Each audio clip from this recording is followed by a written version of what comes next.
que tuvimos. Entonces, bueno, se crea todo un equipo de consultoría que es completamente distinto al que trabaja los datos para ayudar en la implementación de estas prácticas. Específicamente, un equipo que trabaja cosas de acoso y hostigamiento. Ese equipo está basado en la Ciudad de México. El Boston Center está en Boston. Y bueno, desde ahí empezó una larga lucha de prevención y de combate contra la violencia de género, discriminación y bueno, la violencia realmente en todas sus formas, ¿no? Y el equipo que trabaja en el centro de acoso y hostigamiento hace distintas cosas, tanto programas de prevención. Para esos efectos hicimos una plataforma que se llama diversipedia.org. Todavía no la lanzamos. Inicia esta semana con un curso en una de las universidades, por cierto, en México, pero esperamos lanzarla en las próximas semanas para que ya puedan accesar a ella, ¿no? En toda América Latina. Y esa es la parte de prevención. Trabajamos muchos temas con respecto a la violencia y también muchas cosas, no nada más en la parte universitaria, sino también en la laboral. Entonces, bueno, eso es el Boston. Operamos en toda América Latina y un poquito nos hemos ido, gracias a nuestros clientes, porque tienen alguna oficina en Colombia o una en Chile o abren una en Brasil, tenemos también en Argentina y entonces eso nos ha forzado a expandirnos para poder operar y ayudarlos en esas oficinas, ¿no? Con todos sus equipos a nivel realmente mundial. Entonces, bueno, con respecto a la violencia de género en las universidades, quisiera hablar de las distintas etapas que cubren o debieran cubrir las herramientas de prevención y de atención de esta violencia. Nosotros tenemos un enfoque en herramientas, como les platicaba. Trabajamos muy arduamente en saber qué sí funciona y qué no, y por qué funcionó, y a quién le funcionó más, y qué hicieron específicamente en su implementación para lograr que eso fuera efectivo. Entonces tenemos un enfoque muy grande en herramientas. A eso nos dedicamos realmente, a diseñar herramientas que funcionen, ¿no? No nada más para el tema de la violencia y de diversidad e inclusión, sino de otros temas también. Entonces, bueno, la presentación que les voy a dar es muy breve para efectos del PowerPoint que voy a mostrar. Y lo que va a hacer es hablar de las distintas etapas de la generación de violencia y cómo la pueden abordar las distintas herramientas que existen ahorita y cuáles han sido exitosas. Entonces, bueno, con eso, Talía, voy a mostrar. Dale, buenísimo. Ahí, fíjate si te da la opción de compartir. Sí, aquí estamos. Genial. Bien. Muy bien. Perfecto, se ve bárbaro. Bien, bien. Ok. Entonces, bueno. Retomo entonces la agenda, ¿no? Vamos a tocar como 4 etapas del abordaje de la violencia de género en las universidades, que en nuestra experiencia son la prevención, la atención, la actuación y la reparación. Y nosotros, digamos que el modelo ideal que proponemos o lo que hemos aprendido observando distintas experiencias alrededor del mundo en distintos espacios, consta de un modelo que otra vez aborda esta etapa, ¿no? De la atención a los incidentes de violencia. Desde la... Epa, ¿qué pasa? Tanta locura. ¿Perdón? Ahí, a ver. ¿Seguimos? Sí, perdón, se ve que entró alguien sin silenciar. Perdón, ahí va. Muy bien. Aquí lo que vemos en este esquema visual son los 4 componentes con las distintas actividades, ¿no? Que vienen en cada uno. Empezamos con la prevención. Aquí se hacen distintas cosas, ¿no? Unas más prácticas que otras. Por ejemplo, reforzar la cultura de respeto e inclusión, por supuesto, ¿no? La lectura del código de ética o reglamento interno de la universidad o del centro de educación. Implementar y difundir el protocolo. Son herramientas y actividades que además recaen en distintas áreas de la universidad. En algunas organizaciones, y esto depende un poquito de su estructura y de su organización interna, vemos que existen, por ejemplo, un comité de género, una defensoría, ¿no? De los derechos universitarios, de la comunidad universitaria y además la oficina jurídica.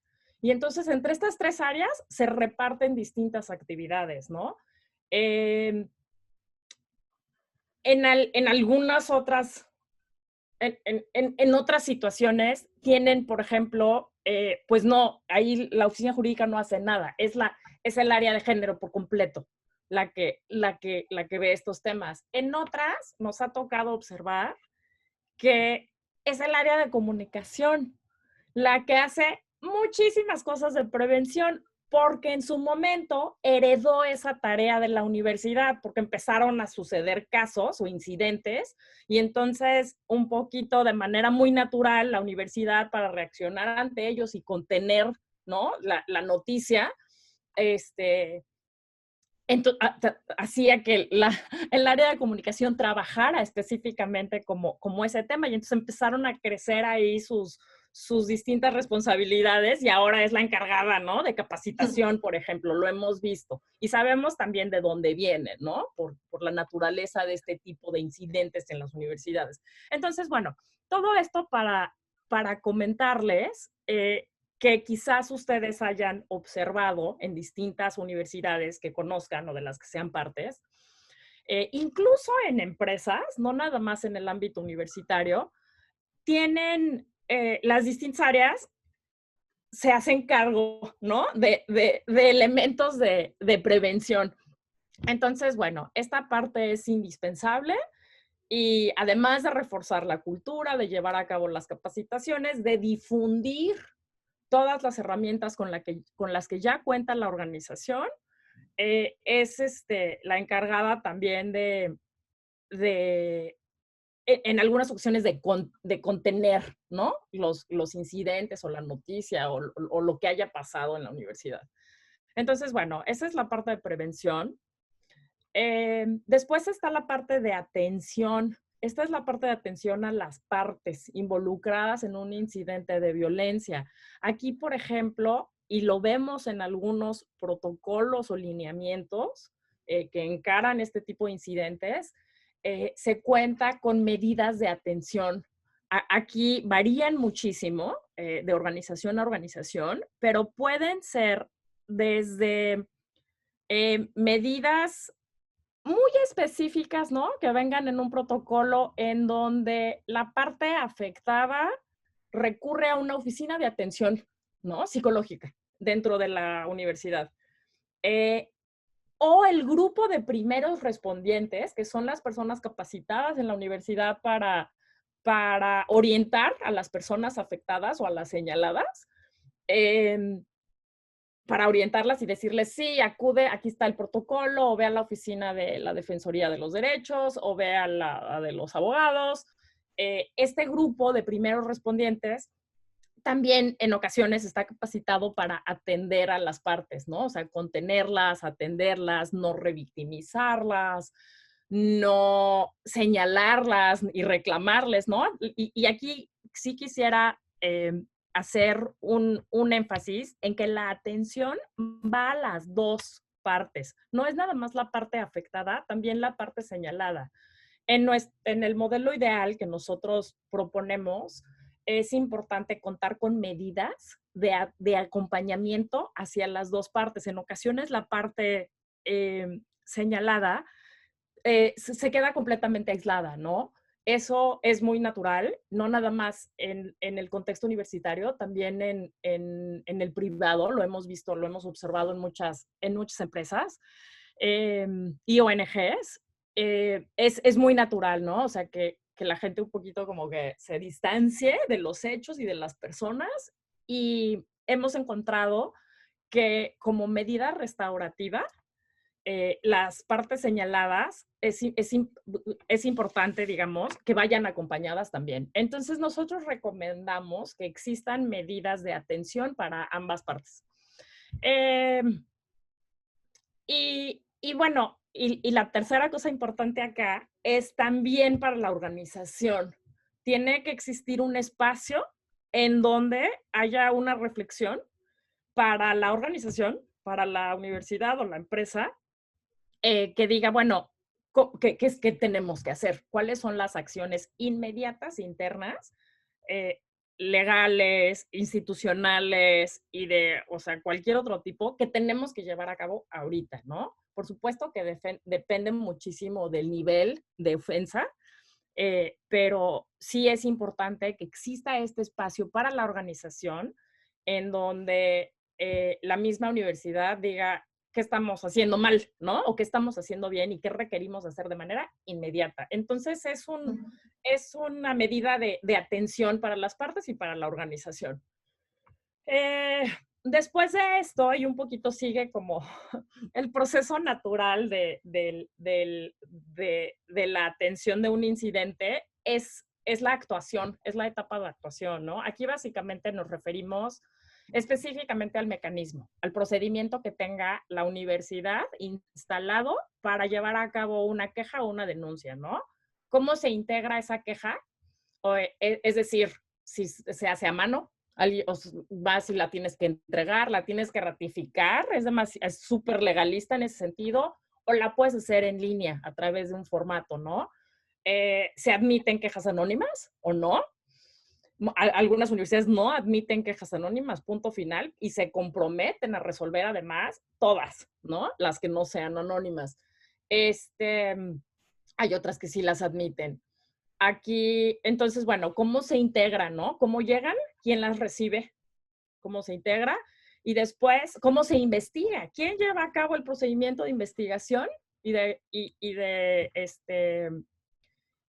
de reunirse con las partes, ver a quién más se entrevistan, en qué consiste? Y aquí sí hay procedimientos muy específicos para que le dicen, digamos, al comité que lo está llevando a cabo, ¿no? El comité de investigación o resolución, o el que sea que haya instalado la universidad, sobre la investigación, ¿no? Si se le avisa a la parte señalada, oye, te vamos a entrevistar y nada más tienes que confirmarme, y si no me confirmas, entonces se pausa el proceso, ¿no? Y tienes 2 semanas para responderme. Hemos observado que hay algunas etapas o pasos en estos procedimientos que entorpecen muchísimo el nivel de efectividad, o por lo menos de la percepción de la efectividad de estos procedimientos ante la comunidad universitaria. Y ahorita voy a hablar un poquito sobre eso. Es muy importante que en el diseño de estos procedimientos en la universidad se piense en todo momento en que el proceso que están instalando sea efectivo, objetivo y expedito. Son 3 cosas fundamentales que nosotros insistimos muchísimo en que se tienen que garantizar de un proceso para que el proceso tenga validez, para que la comunidad universitaria lo valide y lo crea un proceso que se puede utilizar. Si no, van a recurrir a otros que sean más efectivos, ¿no? Como las redes sociales, etcétera. Que son, no estoy diciendo que sean malos o buenos, sino más efectivos, ¿no? Entonces, lo que como diseñadores de herramientas para prevenir este tipo de incidentes, atenderlos y actuar ante ellos, dentro de las universidades, nosotros hemos observado que es importantísimo que el procedimiento contenga 3 condiciones fundamentales, que sea efectivo, objetivo y expedito, porque si no, pues no le sirve a la comunidad, ¿no? Y entonces se queda ahí un protocolo maravillosamente robusto que nadie utiliza, o que se utiliza muy poco, o que pues no nos sirve a nadie, ¿no? Entonces, bueno. Es muy interesante, perdón que te interrumpo, ver esto de cómo cada universidad es como un mundo aparte, pareciera, que tiene sus propios métodos previos y como la necesidad de encontrar un poco de consenso en esto, ¿no? Y relacionado también con esto, Karina pregunta si del espacio de reflexión participan las partes involucradas. No sé cómo es en las distintas universidades, si en todas sí, si en algunas. ¿Qué recomiendan ustedes? Para la etapa de atención, no participan generalmente las partes porque ellos están y ellas pues muy enfocadas en su asunto, ¿no? Están enfocadas uno, en sobrevivir el incidente, ¿no? ¿Qué va a pasar? ¿En qué consiste en entender el procedimiento, en proveer las distintas pruebas, en restaurarse, en pedir perdón, en sanar? Hay muchas cosas que las partes ya están haciendo en ese momento y difícilmente en ese momento ellos se preocupan por cómo está viviendo ese asunto la universidad. Otra vez, pensando en que el espacio para las acciones institucionales tienen que ver con la universidad. O sea, son cosas muy específicas, ¿no? Como, por ejemplo, si el incidente, además de haber llegado a través de una denuncia formal, mediante el mecanismo instalado para eso, llegó a través de una profesora o un profesor, ¿no? Que supo del caso y lo trajo a la atención de las autoridades universitarias. Ahí estás obligada, como universidad, sí o sí, a atender el incidente de violencia o de acoso o hostigamiento. O pudieras tener, depende del marco jurídico vinculante, alguna responsabilidad si no lo atiendes. Entonces, la universidad de manera inmediata tiene que reaccionar y mandar las distintas comunicaciones institucionales para activar el mecanismo de atención, actuación y resolución, ¿no? Del caso. Entonces, a eso me refiero con respecto a las acciones institucionales. Es un espacio en el que la universidad se tiene que concentrar completa y absolutamente en activar los mecanismos que salvaguarden a las partes y a la universidad. Y eso no quiere decir,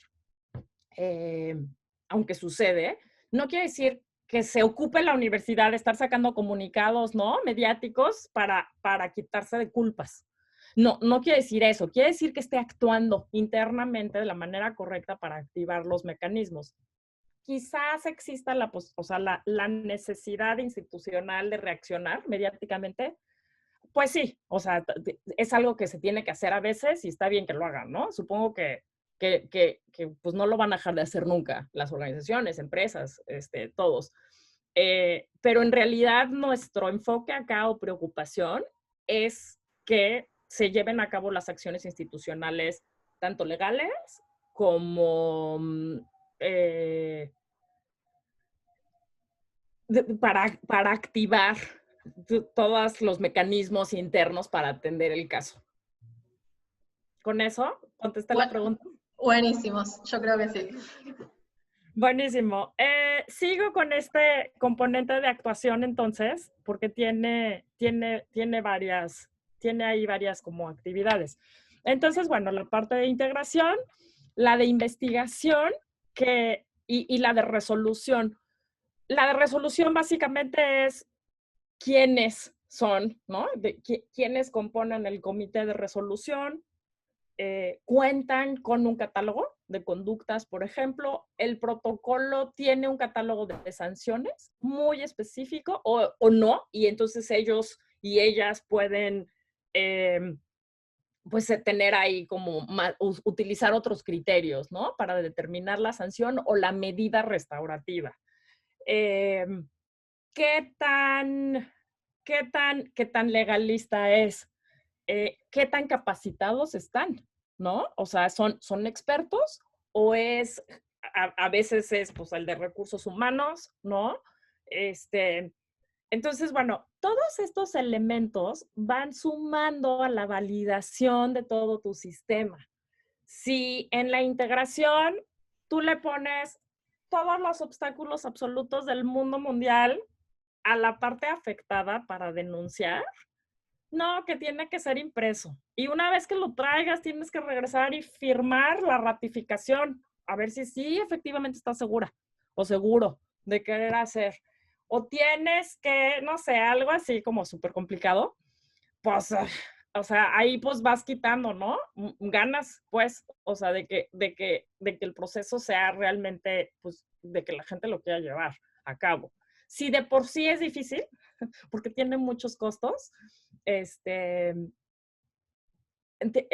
nosotros pensamos y lo que proponemos es que se diseñe el proceso con menos obstáculos posibles, ¿no? Y cualquier cosa que tengas ahí que no te agregue valor, eliminarla. Todas las cosas que tengas tienen que estar ahí por una razón, porque son valiosas, porque te agregan valor a alguno de tus principios, ¿no? Porque le agregan valor a algo que estás tratando de hacer. Si no es, elimínenlo porque lejos de componer un proceso efectivo, lo que hace, bueno, por lo menos lo que nosotros hemos observado que sucede es que vas cargando el proceso y cargándolo de estorbos, ¿no? Y todo esto, pues desanima a las partes por completo a participar en un proceso. Acuérdense que lo que estamos tratando de crear aquí es un mecanismo que se utilice, un mecanismo que salvaguarde los derechos de las partes y de la organización. Un mecanismo objetivo, efectivo y expedito que pueda ser utilizado y que le resuelva y que por supuesto que haga una tarea importantísima de prevención, pero que también atienda adecuadamente, que funcione muy bien para efectos de actuación, es decir, toda la parte práctica, ¿no? De cómo se integra, quién resuelve, cómo se investiga, y ahorita platicamos un poquito sobre la reparación, pero lo que estamos intentando instalar aquí es un sistema reconocido y validado por toda la comunidad universitaria, en el que confíen, que les haga sentir bien, que sepan que va a ser además rápido. ¿Para qué metes una queja que se va a resolver a los 2 años? Yo he visto casos que tardan 1 año en resolverse. Esto tiene que ver con algo que también dice Karina, que dice que docentes que comparten cátedra y padecen acoso o violencia necesitan seguir trabajando y se angustian ante la pérdida del empleo. Me imagino también esto, como que son cosas que no pueden tardar 2 años en resolverse, porque que la idea es también que no se pierda el empleo, si son los que están sufriendo el acoso.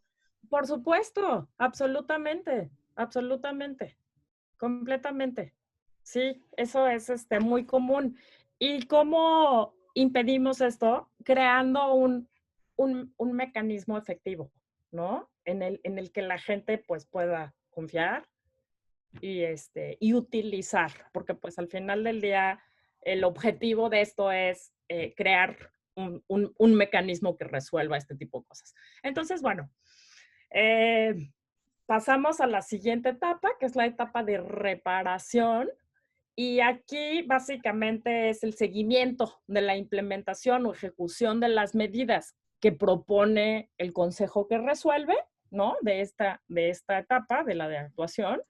Aquí, una vez que se resuelve el caso, de acuerdo con todos los elementos que ya platicamos, se recomienda el que ejecuta generalmente estas recomendaciones son las autoridades universitarias, ¿no? Y ahí pues varían dependiendo de la recomendación. Otra vez, esas responsabilidades recaen en distintas áreas.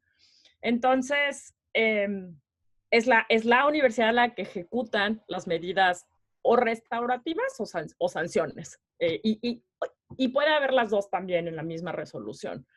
Y después, nosotros, esto es algo que fuimos aprendiendo, no lo hacíamos desde el inicio.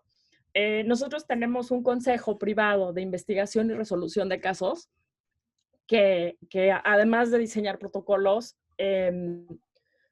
nosotros básicamente el consejo lo que hace es cubrir estas últimas 2 etapas, ¿no?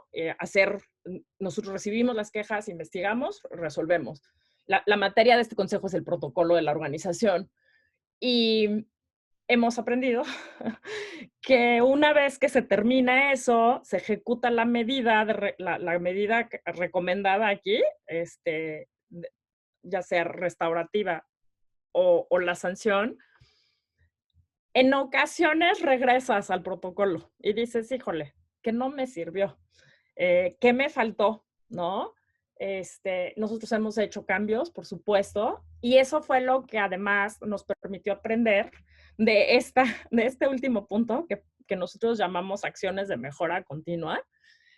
Básicamente es otra vez un espacio de reflexión en el que se hacen mejoras a tus lineamientos y no nada más a los lineamientos específicos, ¿no? Los documentos, sino que es el momento en el que la universidad quizás diga, híjole, nos hace falta una sensibilización grande a todos y todas sobre discriminación racial. Eso es algo que no hemos abordado en este centro educativo, pues nunca, porque no teníamos ese problema según nosotros, y ahora quizás sea conveniente tener este tipo de sensibilizaciones, ¿no? O pueden ser otras cosas como agregar medidas restaurativas a tu protocolo. Hay organizaciones que no las tienen, que no cuentan con ellas, y la justicia restaurativa es todo un tema, ¿no? Entonces, este es un espacio en el que las organizaciones y el grupo que trabaja, el grupo de trabajo que trabaja este tema, se sienta y dice, bueno, ¿qué vamos a necesitar hacer nosotros como organización a raíz de este caso específico? Eso a nosotros nos ha permitido justamente crear en las distintas organizaciones este modelo, un ciclo de mejora continua, ¿no? En el que los distintos elementos se van retroalimentando. El de prevención a la atención, ¿no? Al de actuación y al de reparación, y regresa, porque el de reparación es en donde estás ahí y dices, bueno, ¿qué pasó? ¿Qué funcionó? ¿Qué no funcionó?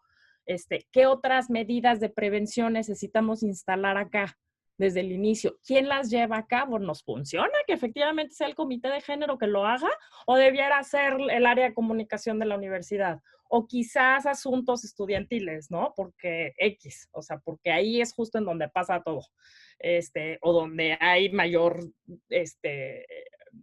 tracción. Ahí está todo pasando, ahí es en donde se hacen las conferencias, en donde hay mayor participación de las estudiantes y de los estudiantes, etcétera. Entonces, este espacio te va a permitir retomar, ¿no? Todos estos aprendizajes y reinstalarlos a tus distintos componentes del sistema. Y aquí Perdón, quisiera... Perdón Sí. que te interrumpo, pero justo con esto que decías, Lucía dice que cuenta un problema de su universidad, que dice que tiene muchos problemas para implementar la capacitación y sensibilización porque solo participan de esas instancias las personas que ya estaban interesadas en cuestiones de género. Lo decía hace un rato, bueno, también aludiendo a esta primera etapa que nombras. Sí, sí, y aquí, bueno, eso va cambiando poquito a poco conforme la comunidad se involucra, o desgraciadamente conforme hay casos muy conmovedores que nos afectan a todos y todas en la comunidad. Está viendo, nosotros lo vemos en distintos lugares y países como mayor sensibilidad, ¿no? A las cosas. Ahorita México está en un momento de muchísimo movimiento con respecto a este tema. Vemos que las universidades están trabajando, ya hay algunas que declararon como jornadas permanentes de capacitación, por ejemplo. Bueno, eso hace un año nunca hubiera sido posible porque hay mucha resistencia, ¿no? Por, por parte del personal docente. En Estados Unidos, en algún momento, nosotros operamos también en algunos estados en Estados Unidos, en algún momento hay más sensibilidad que otra. Ahorita, por ejemplo, hay todo un tema sobre violencia sexual en los campuses, pero con respecto a la violencia de género y así, realmente está como muy sistematizado. No quiere decir que sea efectiva los sistemas que están instalados acá, al contrario, yo creo que no, hay muchas cosas que pueden mejorar, pero no es algo que esté ahorita pasando. O sea, en Estados Unidos realmente no se está moviendo ese tema. En Colombia estamos nosotros observando una cantidad de cambios institucionales también. Entonces, bueno, no sé si fue una pregunta exactamente y ni si te la contesté, pero por lo menos sí comentar que, que, que es la misma comunidad la que te va a ir dando ese impulso. Nosotros a veces nos preguntan, oigan, y las mejores prácticas y lo que han observado, y está muy innovadora esta propuesta, y de dónde la sacan, y tiene que ver con que están en Boston y sus actividades en el MIT y con esta otra universidad con la que trabajan. La verdad les digo algo, no, digo algo, sí, ¿no? Un poco sobre el análisis que hacemos, pero yo les diría que todas las grandes ideas que nosotros aprendemos o tenemos o retomamos y luego implementamos, vienen de ustedes, vienen del personal administrativo, vienen de la comunidad universitaria, vienen del personal de las empresas con las que trabajamos. Son los que te van a decir qué necesitan y qué está pasando en términos de acoso, de hostigamiento y de violencia. Son los que te van a ir diciendo qué otra cosa necesitan, ¿no? Nos pasó esto. Y entonces te van a ti obligar como organización, y no nada más nosotros como consultores, sino la misma universidad, a ir reaccionando ante cosas que va necesitando la comunidad. Nosotros tenemos clientes que nos dicen, bueno, ¿y qué sigue? ¿Cuál es el siguiente paso? Yo quiero ir más allá, ¿no? Quiero ir más allá aún de la paridad y quiero ir más allá. ¿Qué es lo que sigue? Digo, esa por supuesto es una, es una muy buena pregunta. Por supuesto que no sabemos. ¿Perdón?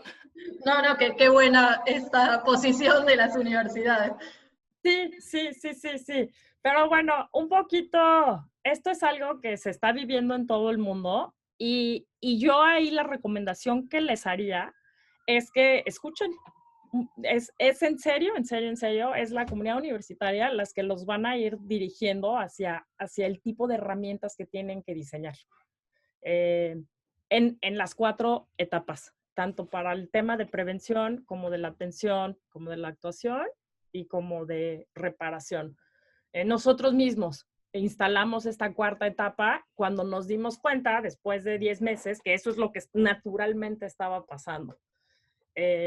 Y además eso nos permitió innovar otra vez. Es que es realmente en serio la necesidad del cliente el que te permite y te obliga a innovar para pensar nuestro sistema de prevención y nuestro modelo ideal, que es el que nosotros pues, proponemos, en este esquema de instalar un sistema permanente de prevención. Entonces, bueno, y eso otra vez, pues te lo da la comunidad con la que estás trabajando. Muy bien, pasemos a la siguiente.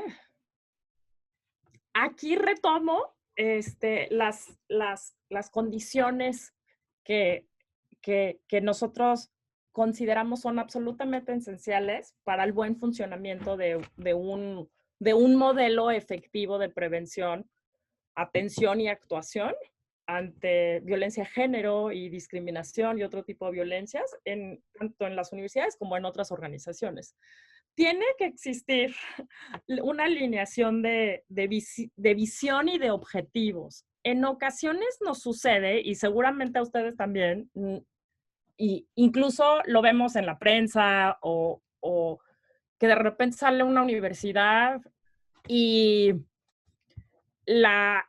alguna estudiante, ¿no? Divulga algo sobre el procedimiento, se queja y dice, oigan, tal universidad nos está silenciando, ¿no? Miren lo que quieren que firme.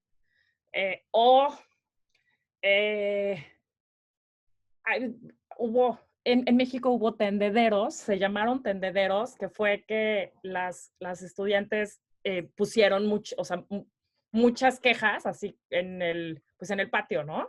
Cartulinas, muchísimas, pero miles, con denuncias sobre algún profesor, compañero, etcétera. Y eso se llamó tendedero en México, y algunas universidades se comprometieron a resolver cada una de las denuncias. Otras las barrieron, ¿no? Otras las ignoraron por completo. Entonces, y en estas mismas universidades surgen grupos o el mismo comité que va a trabajar, ¿no? El nuevo protocolo, que intenta ver cómo lo va a diseñar y cómo hacerlo, tratando de escuchar estas demandas del estudiantado. Pero por otro lado tienes a la universidad pues barriendo el tendedero, ¿no? Entonces, ahí, por ejemplo, tiene que existir una alineación de visión y de objetivos. ¿Qué quiere la universidad con respecto a esto, a la prevención y al tratamiento de la violencia en ese espacio? ¿Qué es lo que quiere? ¿Se va a declarar como una absoluta aliada, ¿no?, de la igualdad? ¿O está preocupada por otras cosas? Por decir, híjole, es que nosotros no estamos ahí. Nosotros ahí vamos poquito a poco y nos están empezando a llevar el estudiantado otra vez. Pero nada más no hemos llegado y al contrario, ¿no? Entonces empezamos a escuchar muchas, bueno, no sé si muchísimas, pero sí escuchas voces en donde se dice, no, aquí no pasa eso. O, pues todas las críticas, ¿no?, que ha habido a estos movimientos y todo. Pero para efectos y otra vez regreso a las herramientas, para efectos del diseño de las herramientas que se instalen eventualmente en la universidad en la que ustedes estén trabajando para prevenir estas violencias, pues es muy difícil diseñar una herramienta si no sabes qué quieres, ¿no? Y si no sabes que o sea, si una parte de la universidad lo quiere una cosa y otra. Entonces, tiene que existir un ejercicio que por supuesto que se dice fácil, pero no es, de alineación de objetivos, en donde quede clarísimo qué es lo que quieren los distintos grupos dentro de las universidades y se empiece a trabajar para construir ese tipo de herramientas. Si no, va a ser muy difícil, van a estar jaloneándose todo el tiempo y pues con un resultado poco efectivo para lo que quieres lograr, ¿no? Entonces, bueno, este número 1, nosotros consideramos que es absolutamente esencial para construir herramientas dentro de la universidad que te permitan, ¿no?, cumplir con tus objetivos. Saber cuáles son tus objetivos. Y entonces ya puedes construir herramientas que te permitan cumplirlos. Pero mientras no haya un acuerdo inicial, pues ahora sí que vas a estar construyendo distintas cosas. 2, por supuesto que tienen que existir candados de control y que básicamente son herramientas y mecanismos para garantizar que este proceso y estos mecanismos sean objetivos efectivos y expeditos, ¿no? Y esto sí es muy importante que se busque, como lo mencionaba en las diapositivas pasadas, en cada una de las etapas del sistema y en cada uno de los procedimientos. Tenemos etapas, ¿no?, las grandes etapas. Y además estas etapas tienen distintos procesos. Y cada proceso puede tener varios procedimientos, ¿no?, insertados en el mismo proceso. Por ejemplo, me voy a referir a los procedimientos que encontramos en la etapa de actuación, porque son muchos.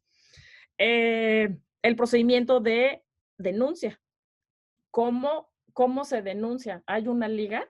Esa liga va a estar en línea, ahí abierta para todo el mundo. Hay un correo electrónico al que tienes que escribir pidiendo la liga. Hay una oficina específica que va a recibir las denuncias, de qué hora está abierta y quién la atiende, ¿no? Entonces, ese es un procedimiento específico. Es muy importante que pensemos en que estos procedimientos sean lo más sencillos posibles y que no tengan obstáculos, ¿no? Una vez que recibes la denuncia o la haces llegar, ¿cómo se compone el comité que va a investigar y quién lleva a cabo la investigación y si eso está como establecido en algún lugar.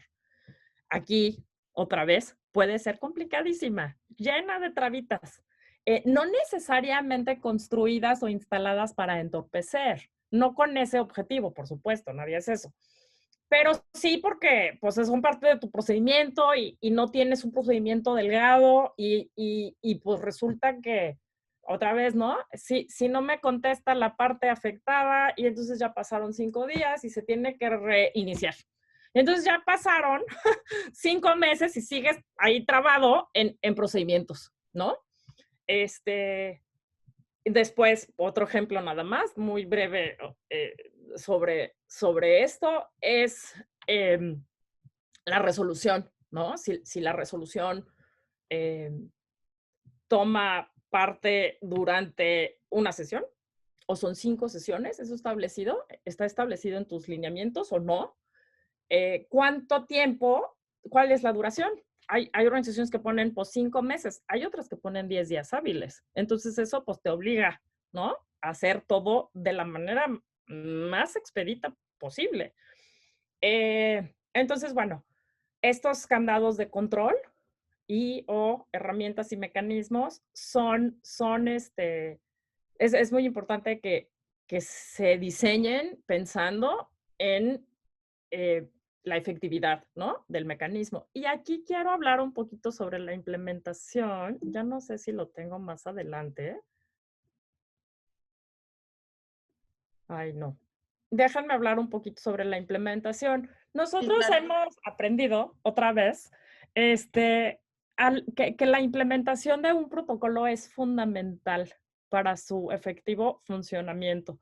Esto quiere decir, si conocen efectivamente el protocolo o no, ¿no? La comunidad. Si están obligados a conocerlo. Si lo firman, si te firman de enterados en algún momento cuando quizás se inscriben cada semestre los estudiantes y el personal docente y administrativo. Si el personal docente no permanente está obligado a tomar algún curso. Si sobre el protocolo, si tienes cápsulas en línea sobre tu protocolo en donde esa implementación o aceptación de los términos del protocolo puede ser automatizado. O si es, pues te sientan y cuando firmas tu contrato, pues firmas que conoces el protocolo, ¿no? ¿Qué tan automatizado está? Y aquí nosotros recomendamos que se incorporen componentes tecnológicos conforme vayan pudiendo y conforme vayan facilitando la implementación, ¿no? Del protocolo. Pero bueno, sin duda alguna, independientemente de la estrategia de implementación, se tiene que hacer una estrategia de implementación y llevar a cabo para que todo el mundo conozca el protocolo, todo el mundo esté sujeto al protocolo, también para efectos legales, y eso facilite la investigación y resolución del caso, pensando otra vez que ojalá el caso se resuelva, o sea, en menos de un mes, no en 6, ¿no? Entonces, aquí nosotros nos metemos a estudiar, por ejemplo, todos la documentación secundaria de un caso. ¿Cuál es esa documentación secundaria? Pues la que se trabaja previo a que suceda cualquier incidente, ¿no? La implementación del protocolo. Hemos dado incluso cursos sobre dictámenes. Hay dictámenes de 100 hojas y hay dictámenes de 5, porque ya no es necesario meter toda la información ahí, porque ya hiciste un trabajo previo muy robusto para fortalecer tu, tu proceso, ¿no? Para que nadie te lo tumbe en un tribunal. Pero no necesariamente tiene que ser un proceso que vayas fortaleciendo todos los días de cuando ya estás resolviendo un caso. Esto lo puedes hacer previo e insertar estos candados para que una vez que pase, ya el caso sea algo bastante más rápido. Entonces, bueno, esto lo que queremos lograr es obtener la validación y apropiación tanto del protocolo como de lineamientos, como del sistema integral la apropiación de la comunidad universitaria, ¿no? Que sea algo que efectivamente se utiliza, que sea algo que sea de ellos y ellas, que crean en él, en ese sistema y en esas herramientas, ¿no? Y sobre todo, y este es nuestro objetivo absolutamente último, que sea un proceso que salvaguarde los derechos de las partes y los de la organización. Entonces, bueno, y termino nada más hablando sobre la validación y apropiación de la comunidad universitaria. Esto me toma un par de minutos nada más. Aquí, una vez que efectivamente la comunidad es activa con respecto a este sistema y utiliza las herramientas como quisiéramos que lo hagan, empezamos a tener muchos hallazgos sobre cuáles son sus necesidades. Hablaba un poquito hace ratito sobre esto, ¿no? ¿Cuáles son las necesidades de la comunidad? ¿Qué te van pidiendo? Empiezas a aprender, ¿no? De ellos y a fortalecer tus herramientas aquí, o sea, la mejora continua. Esto es lo que logramos al final. Y además, aún más importante, y con esto acabo, es que en la comunidad, pues ya no estás tú sola, ¿no? Desde el comité de género o desde el grupo de abogados y abogadas de la universidad o desde el grupo de la defensoría, ya no es, y un poquito retomo la última pregunta que me hicieron o comentario, ya no es un grupo selecto interesado en género el que está participando activamente, ¿no? Sino que la comunidad se convierte en aliada y promotora de la igualdad y de erradicación de la violencia de género. Tanto el personal docente como el administrativo saben cómo actuar, saben cómo identificar la violencia, saben cómo orientar al resto de las personas integrantes de la comunidad. El cuerpo estudiantil se convierte también en aliado de la igualdad y promotor de tus herramientas de prevención. Y también incluimos agentes varios porque hay otras personas, ¿no? Que integran la comunidad universitaria. Pueden ser las empresas proveedoras de distintas cosas que en ocasiones tienen espacios en la universidad, las personas que proveen, por ejemplo, el estacionamiento, la cafetería, la librería, distintas cosas, los padres y madres de familia, etcétera. Aquí puede haber ahí como distintas. Y bueno, ya con eso termino.